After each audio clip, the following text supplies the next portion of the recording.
70대 문턱을 넘어서고 나서야 비로소 깨달은 진실이 있습니다. 나이가 들면 삶 속에 반드시 만나야 할 사람이 생기고 동시에 절대로 만나지 말아야 할 사람도 있다는 사실이죠. 사람들과 어울리며 웃고 떠들던 그 모든 만남이 때때로는 돌아오는 발걸음 위에 묵직한 그림자를 남기기도 합니다. 누구나 그런 길을 걷고 난 뒤 조용히 자신에게 물어본 적 있을 겁니다. 정말 즐거웠을까? 진심으로 행복했을까? 저는 한때 30년을 함께한 친구들과 매주 모임을 가졌습니다. 울고 웃으며 세월을 함께 통과했던 그런 소중한 사람들이었죠. 목요일이면 어김없이 만나 커피 한 잔을 나누고 점심을 먹으며 세월을 되짚었습니다. 때로는 여행도 함께 떠났습니다. 하지만 그 모임이 언젠가부터 점점 무겁게 느껴지기 시작했습니다.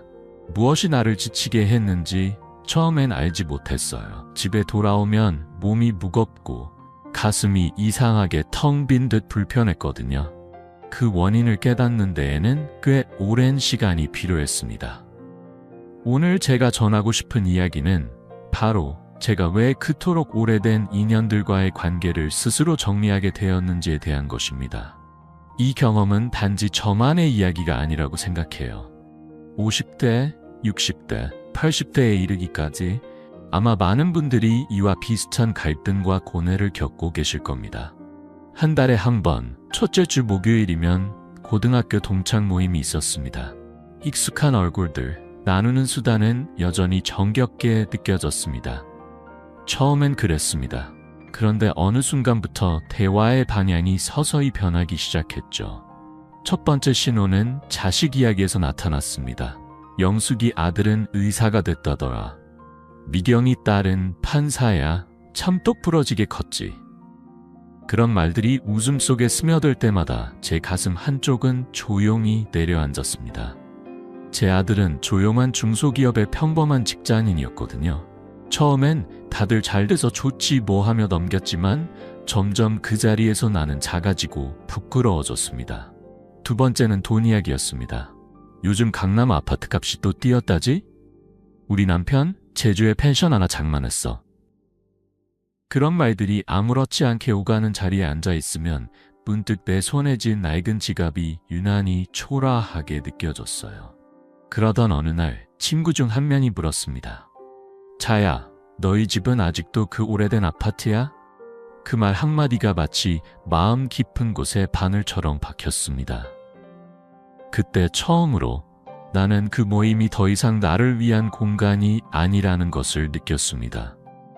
결정적인 계기는 작년 가을에 찾아왔습니다. 허리 수술로 2달 가까이 꼼짝없이 누워 지내야 했던 그 시기, 단 한 명도 병실문을 두드려주지 않았습니다. 퇴원 후 전화를 걸어 안부를 전했지만 돌아온 말은 아이고, 우리가 좀 바빴어. 그뿐이었습니다. 그날 밤 저는 베개릿을 적시며 이런 생각에 잠겼습니다. 30년을 함께한 우정이란 게 고작 이 정도였던 걸까? 그 외로움과 허탈함은 말로 다 설명할 수 없었어요. 최근 서울대학교 노년학 연구소에서 발표한 자료에 따르면 친구 관계나 정기 모임을 정리한 노년층이 오히려 삶에 대한 만족도나 심리적 안정감이 더 높다는 결과가 나왔다고 합니다. 처음엔 놀라웠지만 이제는 그 뜻을 깊이 이해하게 되었습니다. 진짜 중요한 건 사람 수가 아니라 나를 지치게 하지 않는 관계, 나를 진심으로 바라봐주는 마음 하나라는 걸 말이죠. 이 이야기는 인간관계에 지친 누군가에게 꼭 들려주고 싶었습니다. 혼자라는 게 결코 외로운 일이 아니라는 것, 오히려 더 편안하고 충만한 삶의 시작이 될 수 있다는 걸요. 혼자여도 괜찮아요. 진심으로 행복해질 수 있어요. 그렇게 조용히 말하고 싶습니다. 지금 울산에서 혼자 살아가는 저는 이름은 강순자, 올해 72살입니다. 이전보다 더 조용하지만 더 단단한 일상을 살아가고 있습니다.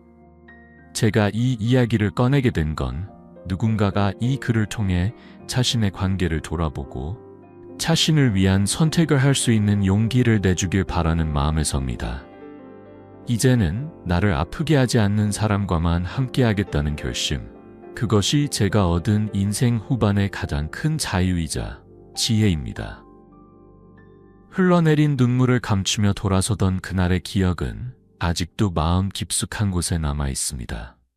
또 하나의 모임, 아파트 주민들과 매주 수요일 아침마다 함께하던 공원 운동 모임에서도 비슷한 감정의 파문이 일었습니다. 처음에는 건강을 챙긴다는 단순한 마음으로 시작했어요. 그런데 어느 순간부터 모임은 건강보다 겉모습을 더 신경 쓰는 공간이 되어버렸죠. 등에 메고 온 명품 가방들이 나란히 놓여있는 벤치 위에서, 제 백화점 세일 코너에서 어렵게 골라 산 가방은 유난히 초라하게 느껴졌습니다. 그 시선들이 말은 없었지만 저마다의 경계를 그으며 나를 구석으로 몰아넣는 듯했죠. 어느 날 점심 식사를 하던 자리에서 한 회원이 말했어요. 우리 회비 좀 올릴까? 솔직히 이 정도 수준의 식단은 좀 그렇잖아. 그 말이 허공에 흘러나오던 순간 제 한 달 용돈으로는 도저히 감당할 수 없다는 말을 꺼낼 수 없었습니다. 속으로는 마음이 철렁 내려앉았지만 겉으론 웃으며 고개를 끄덕였습니다. 그리고 그날 이후 몸이 좋지 않다는 핑계를 대고 조용히 모임에서 멀어졌어요. 사람들은 제가 그냥 바빠졌다고 생각했겠죠. 아들이 요즘 많이 바빠서 라고 둘러댔으니까요. 하지만 진실은 전혀 달랐습니다. 제 아들은 3년 전 이혼을 겪은 후 연락조차 드물게 닿는 상태였거든요. 친한 사이니까 누구보다 솔직하게 털어놓고 싶었어요. 그런데 그 자리는 자식 자랑으로 가득 찬 공간이었고 그 속에선 제 이야기를 꺼낼 틈도 용기도 나지 않았습니다. 이후로는 모임에 가는 게 두려워졌습니다. 누군가가 새로 이사간 아파트 이야기를 꺼내면 모두가 박수를 치고 웃었지만 그 웃음 속엔 알 수 없는 비교와 은근한 우월감이 스며 있었습니다. 손주의 학원비 이야기가 나올 때면 저도 모르게 가슴이 조여왔고요. 이게 과연 진짜 우정일까? 라는 생각이 머릿속에서 떠나지 않았습니다. 결국 지난해 겨울 더 이상 나가지 않겠다고 결심했습니다. 이유는 묻지 말라는 듯 아프다는 말을 남기고 조용히 빠졌습니다. 처음엔 많이 외로웠습니다. 매주 목요일이 되면 마음 한구석이 패나게 비어있는 것 같았어요. 그런데 이상하게도 시간이 지날수록 마음이 가라앉기 시작했습니다. 다른 사람들과 나를 비교하지 않아도 되는 그 조용함 속에서 오히려 더 깊은 평안을 느끼게 된 것이죠.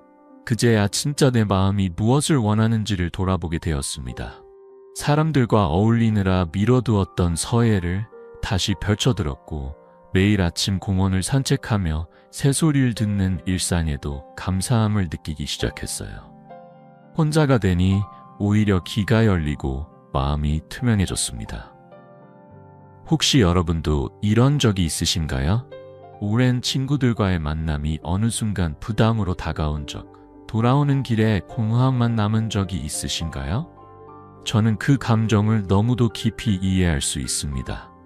그리고 그 감정이 변화를 위한 신호였다는 걸 알게 되었어요. 친구들과의 관계를 정리한 뒤 제게 또 하나의 변화가 찾아왔습니다. 40년 가까이 다녔던 주민센터의 봉사 모임까지 자연스럽게 손에서 놓게 된 겁니다. 매달 첫째 주 수요일이면 도시에 홀로 사는 어르신들을 위해 도시락을 만들던 자리였어요. 처음엔 순수한 마음에서 시작했습니다. 누군가를 돕는다는 그 보람이 저를 살아있게 만들었죠. 하지만 시간이 지나면서 그 모임조차 변질되어 갔습니다. 봉사는 뒷전이고 누가 어디 아파트로 이사했는지, 자식이 무슨 차를 뽑았는지 그런 이야기들이 식탁 위를 지배하기 시작했죠. 따뜻한 손길보다 날선 비교가 먼저였던 그 분위기 속에서 저는 점점 자리를 잃어갔습니다. 그리고 결정적인 일이 있었습니다. 20년 넘게 함께했던 한 지인이 갑자기 저를 피하기 시작한 겁니다. 처음엔 무슨 일인지 몰랐지만 나중에서야 이유를 알게 되었습니다. 몇 년 전 그분에게 잠시 빌려준 돈이 있었어요. 갚지 못한 것이 미안해서 제 눈을 피하고 있었다는 걸요. 저는 단 한 번도 그 돈을 다시 언급한 적 없었습니다. 하지만 그 작은 돈이 오랜 시간 쌓아온 관계를 갈라놓고 있었다는 걸 알게 되었을 때 깊은 허무함이 밀려왔습니다. 그제야 깨달았어요. 이름만 남은 봉사라는 말 아래 사람들은 여전히 누군가를 평가하고 있었고 저는 그런 관계에 더 이상 마음을 내어줄 수 없다는 걸. 그렇게 또 하나의 인연을 조용히 정리했습니다. 이 모든 경험은 저를 더 단단하게, 더 조용하게 만들어 주었습니다. 겉으론 덜 북적거리지만 마음은 오히려 더 채워졌습니다. 그 빈자리에 스며든 건 타인의 시선이 아닌 오롯이 나라는 존재를 돌아보는 시간이었으니까요. 아, 우리 서로를 괜히 힘들게 만들고 있었구나. 그 깨달음은 아주 작고 조용하게, 그러나 마음 깊은 곳을 울리며 찾아왔습니다. 남을 돕고 있다는 그 자부심이 사실은 서로에게 상처를 주고 있었다는 역설. 누군가를 위한 봉사의 자리가 점점 내 마음을 무겁게 짓누르고 있었습니다. 며칠 전의 일이었습니다.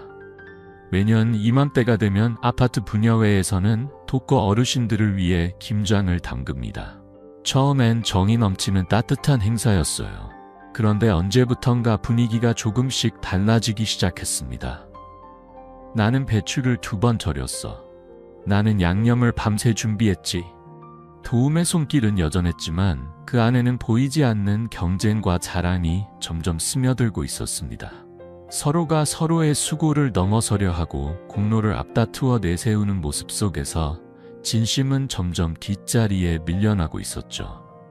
결정적인 일은 작년 김장날에 벌어졌습니다. 허리 통증이 심해 오래 앉아있기 힘들다고 조심스럽게 말했는데 한 회원이 무심하게 던진 한마디가 제 마음을 꿰뚫었습니다. 봉사는 정이지. 그런 핑계 대면 안 되지. 그 말 한 줄이 제가 30년 넘게 해왔던 모든 시간을 부정하는 듯 느껴졌어요. 몸보다 마음이 먼저 무너졌습니다. 그 일을 겪으며 저는 비로소 어떤 결심에 다다르게 되었습니다. 인연을 이어가는 것도 중요하지만 때로는 정리해야 할 때가 있다는 걸. 모든 사람, 모든 관계를 꼭 붙잡고 있을 필요는 없다는 걸요. 처음엔 무서웠습니다.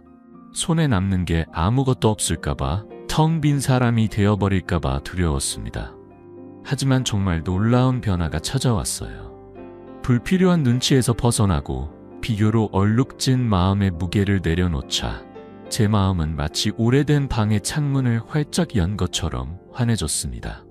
누구를 의식하지 않아도 되는 삶, 누구의 평가에 흔들리지 않아도 되는 나날들이 조금씩 제 안으로 들어왔습니다. 요즘 저는 진짜로 하고 싶은 봉사를 합니다. 아파트 앞 작은 화단에 꽃을 심고 물을 주는 일. 누구도 박수 쳐주지 않고 기사 한 줄 나지 않아도 저는 그 일을 할 때마다 가슴이 따뜻해집니다. 지나가던 주민 한 사람이 미소 지으며 예쁘네요 하고 건네는 그 말 한마디면 저는 그날 하루가 충분히 행복해집니다. 혼자가 된 후 저는 매일 아침 일기를 씁니다. 처음에는 그저 해야 할 일, 날씨, 동선 같은 소소한 것들이었지만 어느 순간부터 마음속 깊은 이야기들이 흘러나오기 시작했습니다. 기쁘거나 슬픈 순간, 누구에게도 말하지 못했던 생각들. 이제는 그 일기가 저를 가장 잘 이해해주는 친구가 되었습니다. 누구에게 보여주기 위한 글이 아니라 오롯이 저를 위한 기록이니까요. 혹시 여러분도 지금 이런 고민을 안고 계신가요? 수십 년을 함께한 모임이 점점 짐처럼 느껴지는데 도무지 끊어내지 못하고 계신가요? 관계란 때로는 내려놓아야 할 짐이 될 수도 있다는 것을 저도 오래도록 몰랐습니다. 하지만 용기를 내어 아니요라고 말하는 순간 나를 사랑하는 길이 열리기 시작했습니다.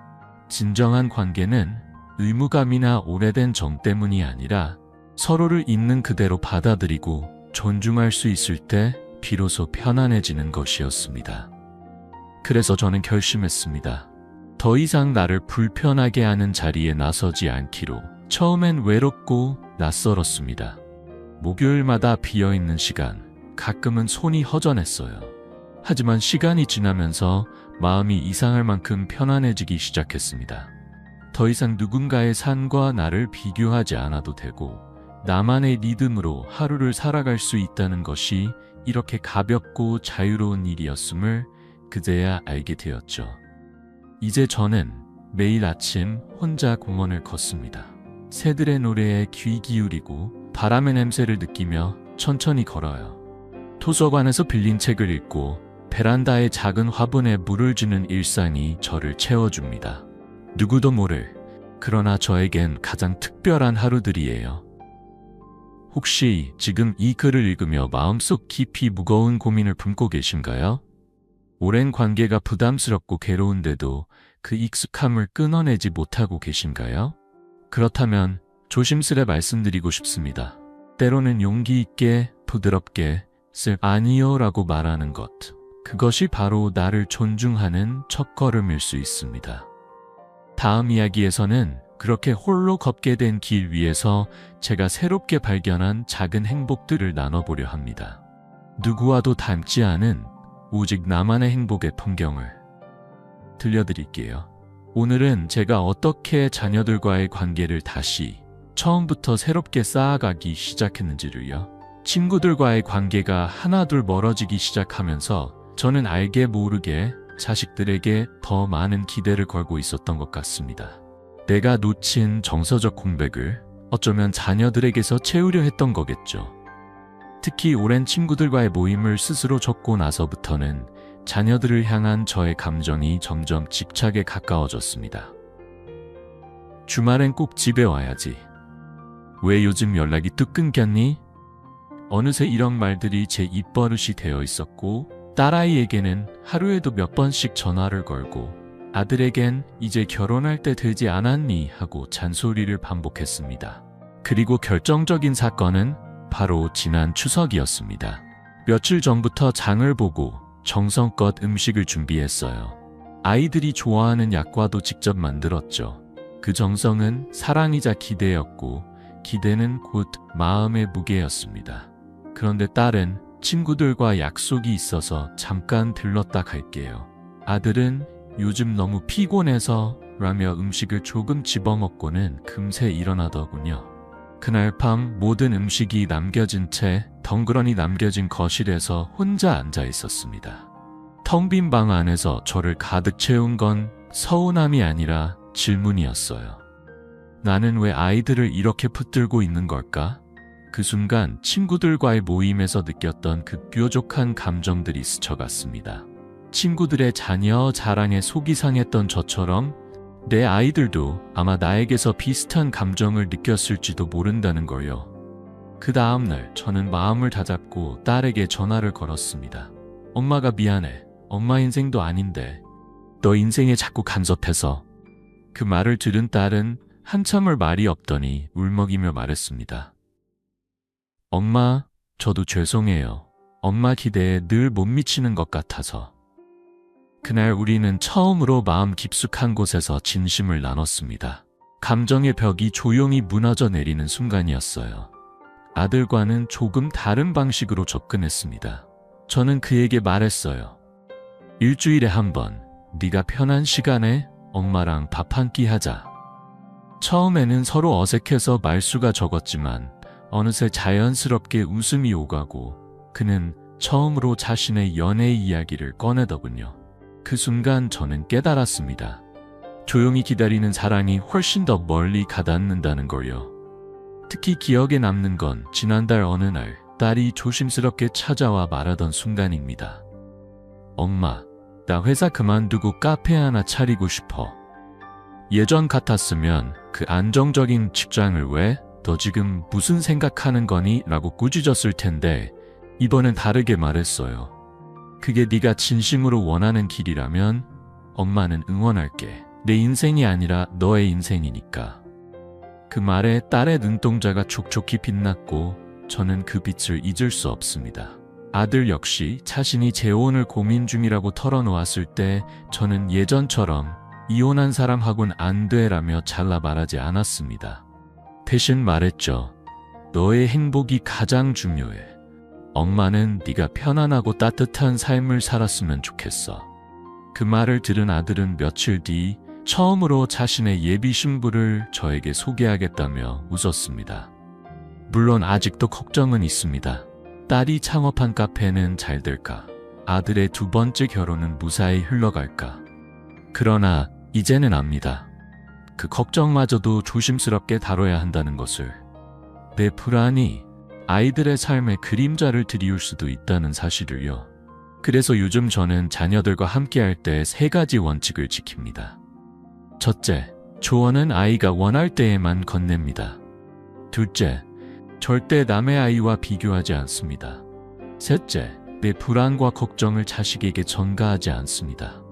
그랬더니 놀라운 변화가 일어났어요. 아이들이 오히려 먼저 연락을 해오기 시작한 거예요. 주말 어느 날 딸이 갑자기 문을 열고 들어와 말합니다. 엄마, 커피 한잔 할래요? 퇴근길에 아들이 들러 조용히 말합니다. 오늘 엄마 얼굴 보고 싶었어요. 이젠 저는 그 무엇보다도 이 조용한 순간들이 가장 소중합니다. 다음 이야기에서는 제가 이렇게 변화한 뒤 발견하게 된 아주 작고 평범하지만 깊은 행복들을 하나씩 나눠드릴게요. 그 안에는 아마 우리 모두가 잊고 있었던 가족이라는 이름의 따뜻한 가능성이 숨어 있을지도 모릅니다. 오늘 저녁 우리 같이 밥 먹어요. 그 한마디에 담긴 따뜻함이 요즘 들어 자주 제게 다가옵니다. 우리 자녀들도 결국 우리와 똑같이 자기 삶을 짊어지고 하루하루를 건너는 존재들이라는 걸 이제서야 조금은 더 깊이 이해하게 되었어요. 그들의 선택을 믿고 그 삶을 있는 그대로 존중하는 일, 그게 바로 부모로서 우리가 할 수 있는 가장 다정한 사랑 아닐까요? 그리고 그렇게 놓아줄 때 비로소 우리 자신도 얽매였던 기대와 불안에서 조금은 자유로워질 수 있는 것 같습니다. 오늘은요, 제가 혼자 산 지 어느덧 3년차가 되어가며 발견한 너무도 특별하고 아름다운 기쁨들에 대해 나눠보려 합니다. 처음엔 혼자라는 단어가 참 낯설고 조금은 무서웠어요. 늘 함께였던 누군가의 빈자리가 얼마나 크게 느껴졌는지 몰라요. 하지만 그 시간이 오히려 제 인생에서 가장 조용하고도 깊은 행복으로 자라날 줄은 몰랐습니다.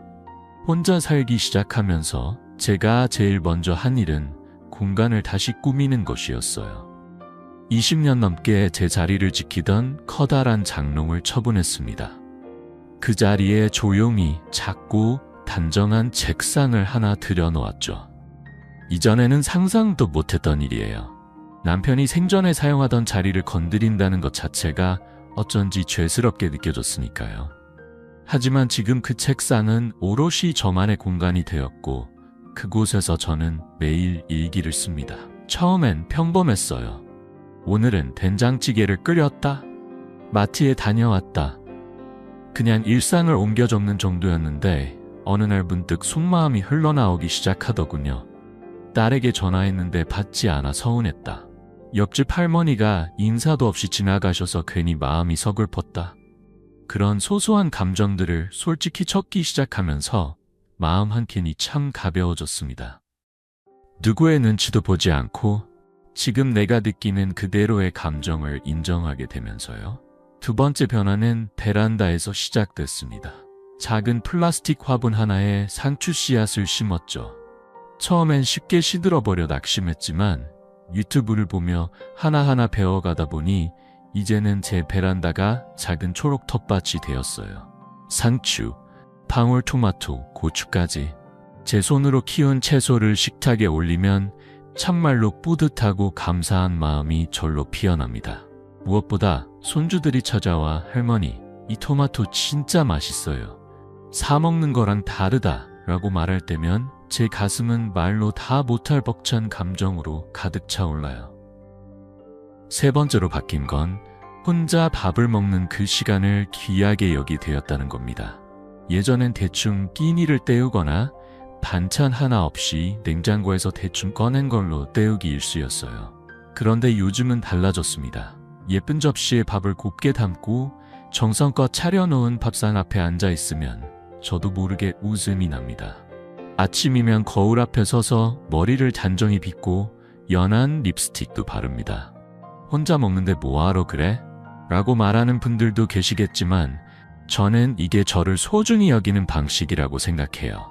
아무도 보지 않아도 나를 위해, 나를 아끼는 마음으로 하루를 시작하는 거죠. 그리고 네 번째, 제가 새롭게 발견한 기쁨은 바로 산책입니다.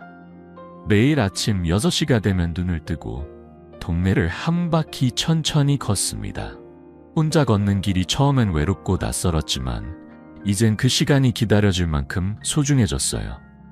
새소리를 듣고 나무잎이 바람에 흔들리는 소리를 따라 걷다 보면 마음이 맑아지는 걸 느낍니다.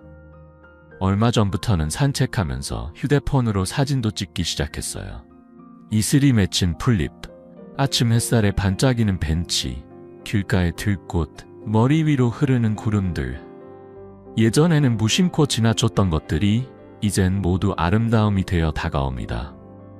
찍은 사진들을 다시 들여다보며 하루를 시작할 때면 아무 말 없어도 가슴이 따뜻해집니다. 이렇게 저는 혼자가 된 이후로 오히려 더 진한 삶의 맛을 알게 되었습니다. 누구에게도 의지하지 않고 누구의 기준에도 갇히지 않으며 매 순간을 오롯이 나로서 살아가는 일. 그 자체가 얼마나 큰 선물인지 이제야 알게 되었어요.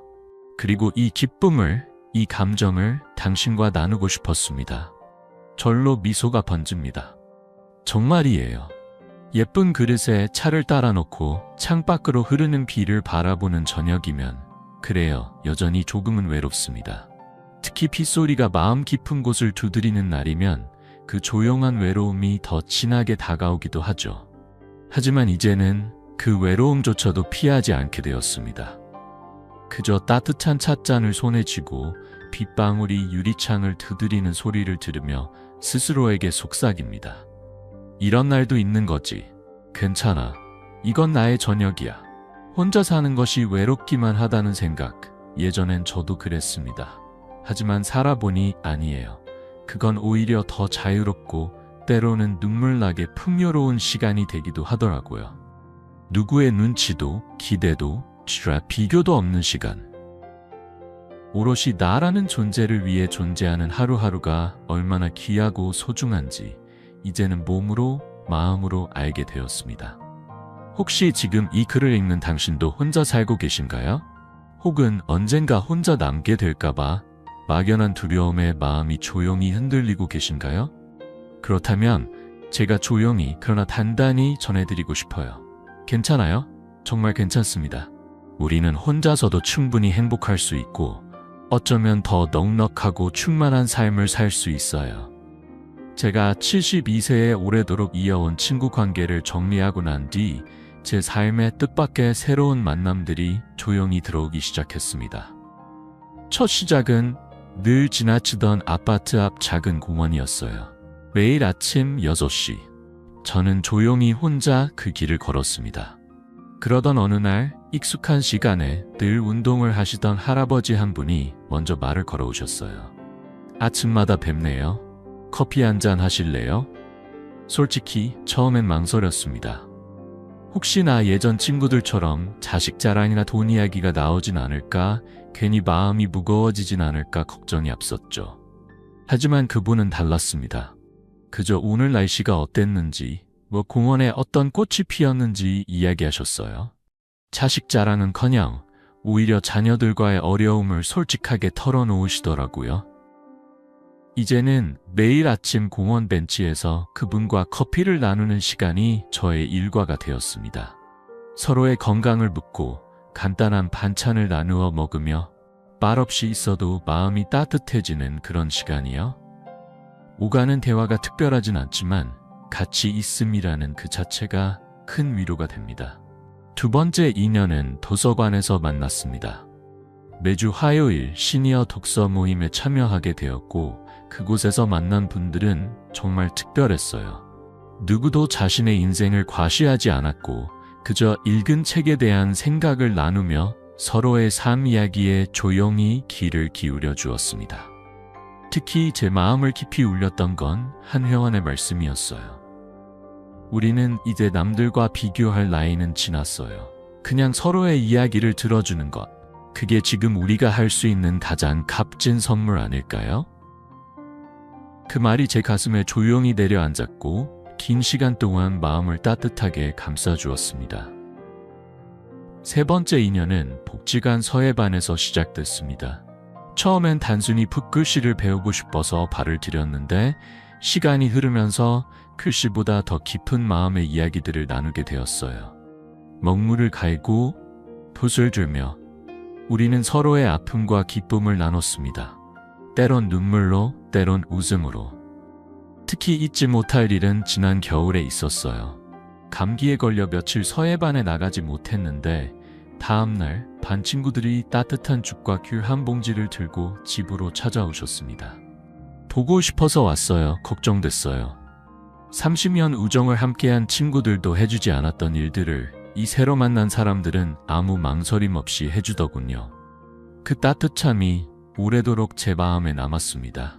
네 번째 인연은 조금 뜻밖이었어요. 매주 마트를 갈 때마다 마주치게 되는 젊은 계산대 직원, 언제나 환한 미소로 인사해주는 그 친구가 할머니, 오늘도 정말 건강해 보이세요 라고 말해줄 때면 제 하루가 그 말 한 줄로 환해졌어요. 얼마 전에는 제가 무거운 짐을 들고 있을 때 제가 도와드릴게요 하며 집까지 함께 걸어 배달도 해줬답니다. 이렇게 삶은 여전히 저에게 사람을 보내주고 있었습니다. 오래된 인연을 내려놓고 나서야 비로소 새로운 사람들과의 따뜻한 연결이 시작됐습니다. 그 인연들은 조용하지만 진심이고 화려하진 않지만 진짜였습니다. 혼자라는 삶 속에도 이렇게 따뜻한 손길이 스며들 수 있다는 걸 이제는 믿게 되었어요. 그리고 그 모든 순간들이 저를 더욱 단단하게 또 부드럽게 만들어주고 있습니다. 문득 알게 되었습니다. 진짜 관계라는 건 나이가 같고 환경이 비슷하다고 해서 생겨나는 게 아니더군요. 그건 결국 서로를 어떻게 바라보느냐, 마음 깊이에서 진심으로 마주하려는 태도에서 비롯된다는 걸요. 자식이 얼마나 잘 되었는지, 통장에 얼마가 있는지 그런 것 없이도 사람과 사람 사이엔 따뜻한 정이 오갈 수 있다는 걸. 늦게서야 그러나 분명히 깨달았습니다. 요즘 들어 자주 드는 생각이 있어요. 나이 들어 친구를 잃는 것이 아니라 오히려 더 좋은 인연을 만날 기회가 열리는 건 아닐까? 예전에 오래된 인연들은 어느새 피로함이 되어버렸지만 지금 곁에 있는 이 사람들과는 다릅니다. 서로를 평가하거나 경쟁하지 않고 있는 그대로를 받아주고 그 자리에 따뜻함을 더해주는 사람들이에요. 혹시 지금 마음 한구석이 쓸쓸하신가요? 괜찮아요. 정말 괜찮습니다. 우리 곁에는 아직도 만나지 않은 그러나 분명히 존재하는 좋은 인연들이 있어요. 그들은 당신의 집 크기를 묻지 않고 자녀의 직장을 궁금해하지 않아요. 그저 당신의 눈빛과 말투 그리고 마음에서 묻어나는 진심을 봐줄 줄 아는 사람들이에요. 이제 다음 이야기로 건너가 볼게요. 제가 혼자 된 뒤 아주 작지만 깊은 기쁨으로 다가온 일상의 순간들에 대해 나누려 합니다. 70대에 들어서 찾게 된 소소하지만 확실한 행복, 그 이야기를 함께 하고 싶어요. 첫 번째 기쁨은 아침 식사입니다. 예전엔 그저 몸을 움직이게 하기 위해 습관처럼 챙겨 먹던 식사였어요. 하지만 지금은 아침이 하루 중 가장 빛나는 시간이 되었습니다.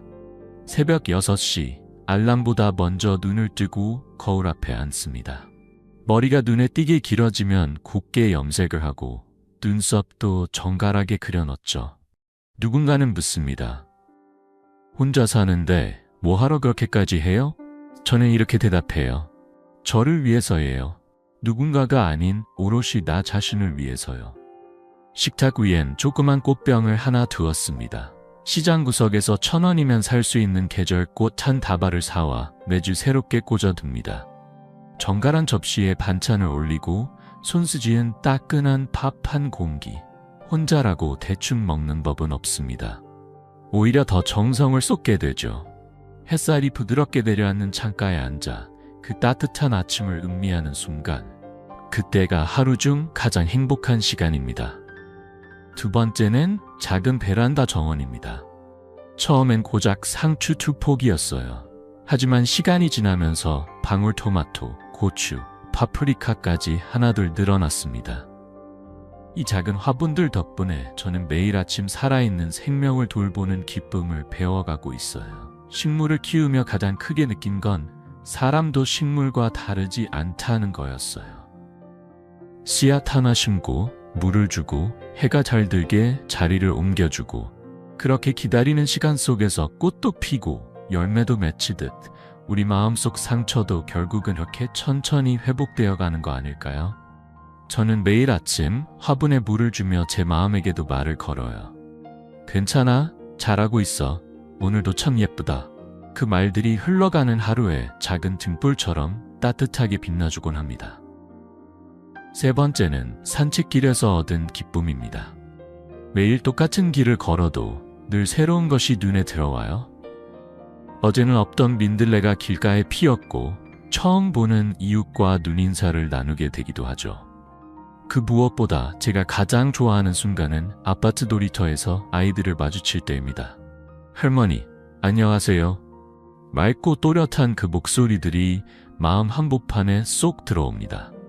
절로 웃음이 번지죠. 가끔은 주머니에 사탕을 챙겨두었다가 인사하는 아이들에게 하나씩 건네기도 해요. 그러면 아이들은 이렇게 말하죠. 우와, 할머니는 산타 할머니예요. 그렇게 어느새 제 일상은 작지만 생생한 기쁨들로 가득 채워졌습니다. 그건 거창한 사건이 아니고 멋진 여행도 아니에요. 그저 눈을 뜨고 나를 돌보는 일, 한 송이 꽃을 사들고 오는 일, 아이들과 인사를 나누는 일.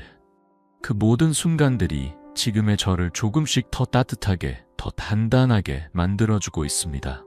그 순간이 찾아올 때면 마음속 어디선가 잔잔한 온기가 피어오릅니다. 마치 햇살이 얼어붙은 손끝에 닿을 때처럼 소소하지만 분명히 따뜻한 감정이 퍼지죠. 네 번째 기쁨은 바로 오랜 시간 머물렀던 집을 비로소 내 공간으로 느끼게 된 감각에서 비롯됩니다. 무려 40년을 함께한 집인데도 이상하게도 지금에 와서야 이곳이 온전히 나를 품고 있는 것 같아요. 크고 무거운 가구들을 정리하고 대신 작고 아담한 의자 하나, 마음에 쏙 드는 책상을 들여놓았어요. 벽에는 내가 쓴 시, 그리고 손수 그린 그림들이 걸려 있습니다. 그것들은 그저 장식이 아니라 이 집에 나의 호흡을 불어넣는 증거 같았죠. 아침이면 창을 활짝 열어 신선한 바람을 들이고 작은 천으로 구석구석 먼지를 닦는 그 시간이 이제는 단순한 청소가 아닌 하나의 의식이 되었어요. 나를 돌보는 마음으로 집을 돌보는 시간. 다섯 번째 즐거움은 요리라는 세계를 새롭게 만난 거예요. 예전에는 늘 누군가를 위해 바쁘게 차려내던 식사였죠. 정성보다는 시간에 쫓겨 움직였던 순간들이 많았어요. 그런데 이젠 다릅니다. 나 스스로가 먹고 싶은 것을 천천히 마음을 담아 만들어요. 시장에 가서 계절의 색깔이 담긴 재료들을 하나하나 고르는 일도 작은 설렘이에요. 특히 가장 흥미로운 건 새로운 요리를 시도하는 순간이죠. 얼마 전엔 유튜브 영상을 따라 크로켓에 도전해봤어요. 몇 번의 실패가 있었지만 그 실패조차도 즐거웠습니다. 결국엔 바삭하게 튀겨진 크로켓을 한 입 베어물며 소리 없이 웃었어요. 이젠 내가 만든 반찬을 이웃과 나누는 기쁨도 알게 되었답니다. 정성이 담긴 음식을 나눈다는 건 참 따뜻한 일이더군요. 여섯 번째는 혼자만의 시간 속에서 피어나는 취미생활입니다. 매주 토요일이면 도서관에 들러 책을 빌려와요. 주로 로맨스 소설을 읽는데 때로는 딸이 "엄마, 이런 걸 보세요?" 하고 눈을 동그랗게 뜨며 묻곤 하죠. 그 순간 괜히 웃음이 납니다. 마치 소녀처럼 들킨 듯한 설렘이랄까요. 저녁이면 라디오를 틀어놓고 조용히 뜨개질을 합니다. 실 한 가닥을 따라가다 보면 어느새 마음이 고요해지고 하루의 소음이 저절로 가라앉아요. 일곱 번째는 추억을 정리하는 시간이에요. 오랜 앨범을 꺼내놓고 사진 하나하나를 천천히 바라봅니다. 그 뒤에 그날의 이야기를 조심스레 적어두어요. 언젠가 아이들이 그것들을 꺼내 읽게 되겠죠. 가끔은 사진 속 풍경이 너무 그리워 눈물이 핑 돌기도 해요. 하지만 그런 시간은 오히려 제 삶을 되돌아보게 해줍니다. 아, 나는 이렇게 살아왔구나 하는 마음이 차분히 내려앉습니다. 이런 평범하고도 소중한 일상들 속에서 저는 마침내 깨달았어요. 행복은 거대한 성취나 특별한 순간이 아니라는 것을요.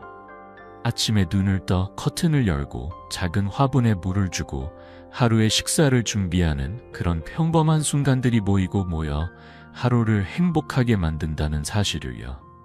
물론 여전히 외롭고 허전한 날도 있어요. 특히 빗소리가 유난히 크게 들리는 날이면 그 쓸쓸함이 마음 깊숙이 내려앉죠.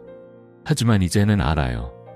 그런 감정마저도 내 인생의 일부라는 것을요. 그럴 땐 따뜻한 차 한 잔을 손에 쥐고 조용히 창밖을 바라봅니다. 언젠가 비가 먹고 다시 햇살이 들겠지요. 혹시 지금 마음이 힘든 시간을 지나고 계신가요? 괜찮습니다. 우리 앞에는 아직 발견되지 않은 수많은 행복들이 기다리고 있으니까요. 그것은 어쩌면 당신의 창가에 피어난 작은 꽃 한 송이일 수도 있고 아침 산책길에서 마주친 이웃의 따뜻한 미소일 수도 있어요. 다음 이야기에서는 제가 요즘 새롭게 도전하고 있는 일들에 대해 들려드릴게요. 여러분의 일상 속 작은 기쁨들도 댓글로 나눠주세요. 그리고 오늘 72살의 내가 전하고 싶은 가장 큰 이야기를 나눕니다. 바로 나를 사랑하는 법을 배운 여정에 관한 것이에요. 지난 3년 동안 혼자만의 시간을 보내며 저는 아주 특별한 선물을 받았습니다. 인간관계를 천천히 정리하고 자녀들과의 거리도 조정하며 지내는 동안 아주 중요한 사실 하나를 깨달았어요. 내가 진심으로 행복해야 다른 사람에게도 그 행복을 전할 수 있다는 진실 말이에요. 그동안 나는 늘 누군가의 어깨가 되어야 한다는 의무감 속에 살아왔습니다. 자식들을 위해, 남편을 위해, 그리고 때로는 친구들의 시선에 갇혀 나를 돌보는 일은 늘 뒷전이었죠. 아침마다 거울 앞에 서서 화장품을 손에 들고도 이 나이에 무슨 화장을 하고 비식 웃으며 그대로 내려놓기 일쑤였어요. 그렇게 나는 내 존재를 스스로 흐릿하게 만들어가고 있었습니다. 그런 나에게 변화가 찾아온 건 전혀 특별할 것 없는 어느 평범한 날이었습니다. 우연히 방 안을 둘러보다가 바닥에 벗겨진 벽지 조각 하나가 눈에 들어왔어요. 자세히 보니 그 벽지는 20년 넘게 한 번도 바뀐 적이 없더군요. 나 혼자 사는데 뭐하러 새로 해? 하는 생각이 스쳤지만 그 순간 마음 한켠에서 다른 목소리가 들려왔습니다. 왜 안 돼? 나도 좋은 공간에서 살아갈 자격이 있잖아. 그 조용한 자각은 내 삶의 방향을 서서히 틀기 시작했어요. 그날 이후 나는 조금씩 내 삶에 색을 입히기 시작했습니다.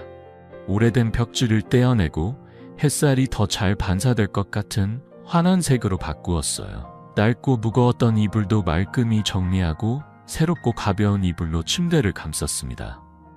방 한 구석 늘 비어있던 벽면에는 내가 좋아하는 그림을 조심스레 걸어두었어요.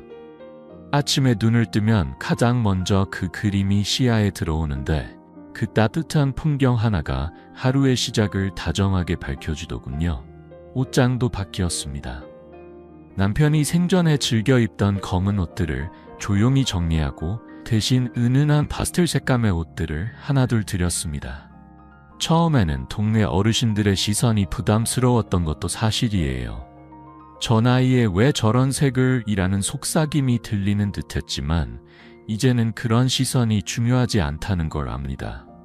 내가 좋아하는 옷을 입고 내가 스스로를 예뻐하는 것, 그것이 바로 나를 존중하고 사랑하는 방법이라는 걸 깨달았으니까요. 식탁 위의 변화도 큽니다. 예전에는 대충 끼니를 때우듯 그저 허기를 채우기 위한 식사였다면 지금은 달라요. 혼자 먹는 식사라도 예쁜 접시에 음식을 정성껏 담고 작은 꽃 한 송이를 곁들이면 그것만으로도 마음이 따뜻해집니다. 가끔은 좋아하는 케이크를 사와서 차 한 잔과 함께 조용한 티타임을 갖기도 해요. 누군가는 이런 걸 사치라고 부를지 모르지만 저에게는 하루를 특별하게 만들어주는 소중한 의식입니다. 몸을 돌보는 일도 더는 미뤄두지 않아요. 매일 아침 공기를 가르며 걷는 산책은 이제 빠질 수 없는 하루의 일부고 수요일마다 찾는 요가 수업도 빠지지 않고 있어요. 이 나이에 무슨 요가냐며 웃는 이들도 있지만 내 몸의 소리를 귀 기울여 듣고 돌보는 일이야말로 내가 나를 소중히 여기는 진짜 시작이라는 걸 알게 되었어요. 그리고 가장 근본적인 변화는 거절하는 법을 배운 것이었죠. 예전에 나는 누가 무엇을 부탁하면 언제나 고개를 끄덕이곤 했어요. 내 마음이 어떤지, 몸이 피곤한지는 중요하지 않았죠. 하지만 지금은 다릅니다.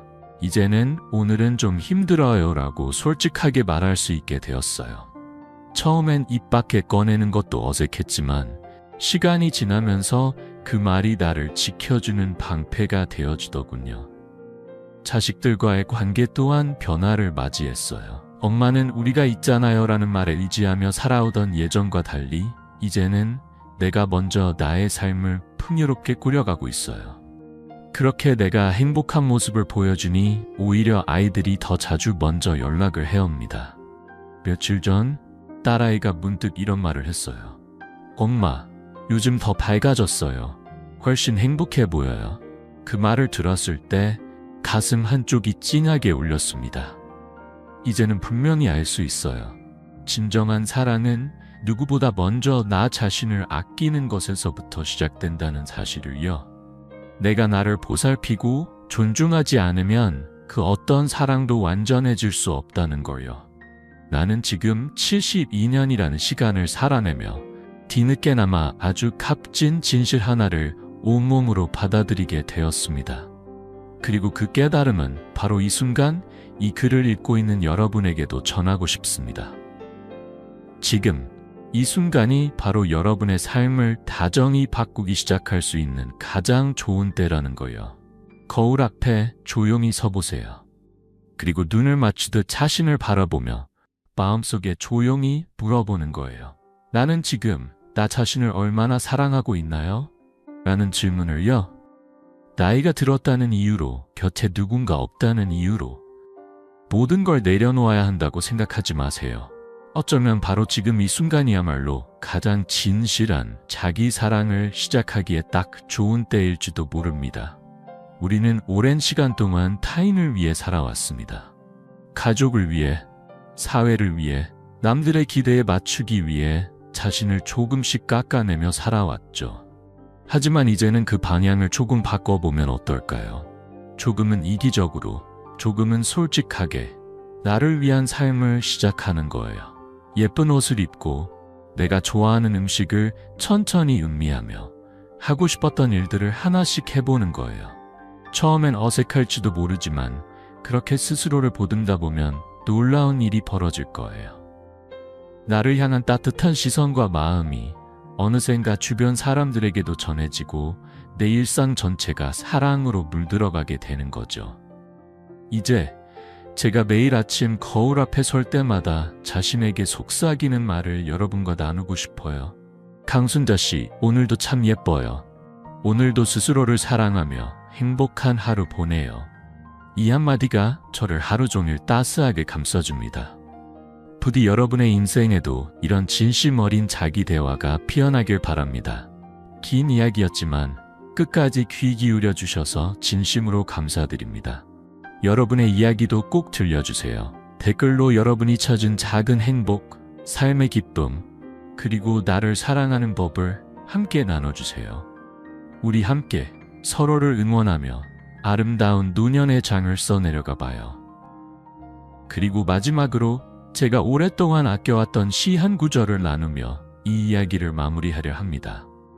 당신이 피어나는 계절은 바로 지금입니다. 봄이든 여름이든 가을이든 겨울이든 당신의 꽃은 지금 가장 찬란하게 피어오르고 있습니다. 그렇습니다. 여러분 각자의 인생에도 자기 사랑의 꽃이 활짝 피어나길 진심으로 바랍니다. 오늘도 들어주셔서 고맙습니다. 곧 다시 인사드릴게요.